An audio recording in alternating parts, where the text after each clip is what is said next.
تھی، میں کرپشن کو لے کے آیا تھا پاکستان کے ایجنڈا پہ. میں نے ان دونوں کو جوائن کر سکتا تھا.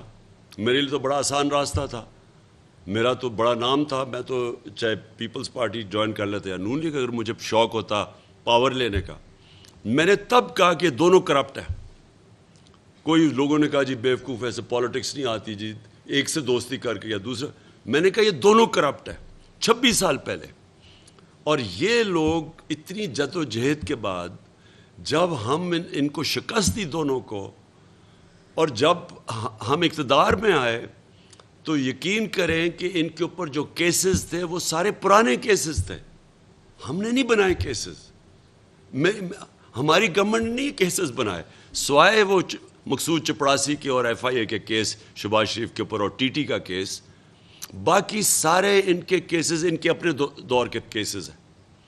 تو وہ کیسز بھی ان کی اتنی پاور تھی، اتنا ان کا انفلوئنس تھا مافیا کا، ان کی اتنی پینیٹریشن تھی پاکستان کے انصاف کے نظام پہ کہ وہ کیسز ہی نہیں ختم ہوتے تھے، وہ چلتے جاتے تھے آگے، کبھی بیل ہو جاتی تھی. اور اب یہ اگر سمجھتے ہیں کہ ان سزا یافتہ لوگ، جو کہ وہ سب سے بڑا سزا یافتہ جو مجرم ہے پاکستان کا، جو یہاں سے بھاگا ہوا ہے، وہ وہاں سے بیٹھ کے فیصلے کرے گا پاکستان کے، اس سے سارے بھاگے جاتے ہیں اس سے اس ملک کے فیصلے کروانے کے لیے. اور دوسرا باپ بیٹا دونوں سزا ہونی تھی ان کو. یہ جو 24 ارب روپے ایف آئی اے کے کیسز کے اندر ان کو سزا ہونے کا ٹائم تھا، کیسز کھینچتے رہے 1 سال تک. ان کو دونوں باپ بیٹا ضمانت پہ اگر یہ سمجھتے ہیں کہ ہم ان کو ایکسیپٹ کر لیں گے، میں آپ کو آج کہتا ہوں، میں نے آج اپنی ساری کور کمیٹی کے سامنے کہا، میں اپنی جان قربان کر دوں گا، میں کبھی ان کو ایکسیپٹ نہیں کروں گا. میں ان کے لیے آخری دم تک لڑنے کے لیے تیار ہوں. اور ہم نے آج یہ فیصلہ کیا ہے، آج ہم نے اپنا جائزہ لیا ہے، ہم نے پوری تیاریاں شروع کر دی ہیں. میں نے ان کو 6 دن کا ٹائم دیا تھا، اس کے بعد میں اناؤنس کروں گا کہ ہم پھر کب آ رہے ہیں اسلام آباد، اور انشاءاللہ اس باری تیاری کر کے آئیں گے. انہوں نے جو ہمارے ساتھ کیا، جس طرح کا تشدد کیا، جو انہوں نے گلو بٹ ہمارے خلاف استعمال کیے، جس طرح کے انہوں نے کیسز بنائے، سب کے اوپر ہم سب کے اوپر کیسز بنا دیے، ایف آئی آر کاٹ دیے. کیونکہ ان چوروں کا یہی کام ہے. یہ جو مافیاز ہیں ان کا کام ہی یہ ہے کہ یا تو لوگوں کو خرید لو، جس طرح ججز کے اوپر وہ جو کوئٹہ بینچ کے اوپر بریف کیس لگتے تھے، جو سارے انہوں نے ٹیلی فون کال کر کے ججز سے وہ جسٹس قیوم سے فیصلے لے رہے ہیں، یہ شہباز شریف یا ان کی پارٹی والے. یا پھر سپریم کورٹ کو ڈنڈوں سے حملہ کر لو اگر وہ پیسے نہ مانگ رہے، اگر جسٹس سجاد علی شاہ. یہ تو وہ مافیا ہے. یا پھر ٹیپیں بنا لو ججز کے اوپر اور ان کو ٹیپوں سے بلیک میل کرو. یہ تو وہ مافیا ہے جس کو سپریم کورٹ نے کہا تھا سسلین مافیا.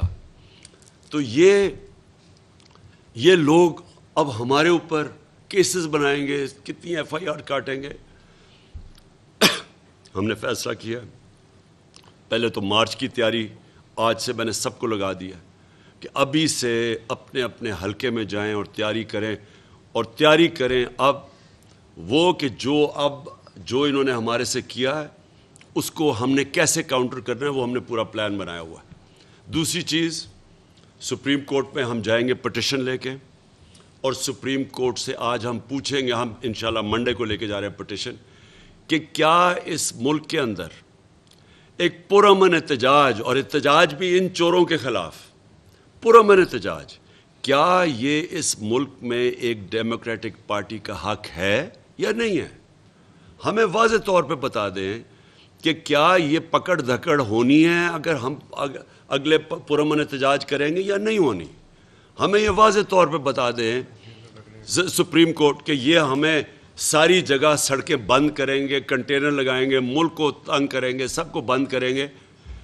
20 لاکھ لوگ لندن میں عراق وار کے خلاف نکلے، ایک کنٹینر نہیں لگا، ایک کچھ نہیں کو، کسی نے کسی کو نہیں پکڑا، کسی نے رات کے اندھیروں میں چھلانگیں نہیں ماری ان کے گھروں کے اندر اور ان کی عورتوں کو تنگ کیا. میں آج ڈاکٹر یاسمین کو بٹھایا ہوا ہے. ڈاکٹر یاسمین 70 سال سے اوپر ہے.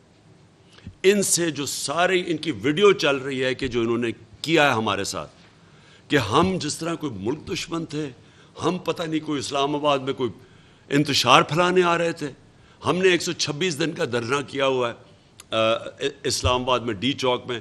بتایا ہم نے کیا کوئی توڑ پھوڑ کی, کوئی کسی کو کچھ کیا. وہ بھی جو انہوں نے کیس بنایا وہ پی ٹی وی کا, میں چیلنج کرتا ہوں وہ فراڈ تھا. میں چیلنج کرتا ہوں, مجھے بتائیں وہاں سی سی ٹی کیمرہ لگے ہوئے, وہ ہمارے نہیں تھے. ابھی ہمیں انفارمیشن ہے انہوں نے کئی درختوں کو آگ لگا دی. وہ صاف نظر آ رہا ہے کہ وہ ہمارے لوگ ہی نہیں تھے. وہ ایک جگہ پولیس والے کر رہے تھے, ایک جگہ نون لیگ والے لوگ کر رہے تھے ہمارے اوپر ڈالنے کے لیے, کیونکہ یہ مافیا ہے. ہمارا ہمیشہ پرامن احتجاج رہا ہے. میں اگر پاکستان میں فیملیز کو بلا رہا ہوں, فیملیز کو کہہ رہا ہوں کہ آپ آئیں, اور فیملیز تھی رات صبح کے سارا راستہ جو میں اسلام آباد انٹر کیا 7 گھنٹے لگے, دونوں طرف سڑک کی تصویریں آپ کی, عورتیں کھڑی ہوئی ہیں, بچے لوگوں نے اٹھائے ہوئے ہیں. تو کیا ہم انتشار کرنے آ رہے تھے؟ تو ہم نے سپریم کورٹ کو انشاءاللہ منڈے کو جائیں گے. ہم نے سی سی پی اے لاہور اور وہ جو دوسرا ڈی جی آپریشنز ہے, ہم نے ان کے ڈی آئی جی آپریشن, ہم نے اس کے اگینسٹ عدالت میں جانا ہے. ان کے اگینسٹ ایف آئی آر کٹوانی ہے جو انہوں نے کیا ہے. اسلام آباد کا جو آئی جی ہے, جو مجرم, اس کو سزا ہونے والی تھی لاہور کی سیف سٹی میں, اس نے بٹھایا ہے یہاں تاکہ یہ غلط کام کرے. ہم نے جن ہم نے نام لکھ رہے ہیں پولیس آفیسرز کے, ساروں کو ہم نے لے کے جانا ہے جیل. ان کے اوپر ایف آئی آرز کاٹیں گے. ہم نے ان کو کبھی ان کے سارے نام سارے سوشل میڈیا پہ ان کی شکلیں ڈالیں گے جو انہوں نے اس ملک کے ساتھ کیا ہے. اور میں اپنے سپریم کورٹ کو, اپنی عدلیہ کو, دیکھیں یہ پاکستان کی جمہوریت کا اب امتحان ہے. کیا ہماری جمہوریت میں یہ آپ اجازت دیں گے کرنے کے لیے؟ کیا آگے اگر آپ پرامن احتجاج کے دروازے روکیں گے تو کیا ہم گھر میں چپ کر کے بیٹھ جائیں گے اور قبول کر لیں گے ان سب کو؟ کیا ہم بھیڑ بکری جو ہم ایکسیپٹ کر دیں گے ان چوروں کو, ان امریکنوں کے غلاموں کو؟ ہم تو نہیں کرنے لگے ان کو. ہمارے لیے کیا راستہ رہ جائے گا؟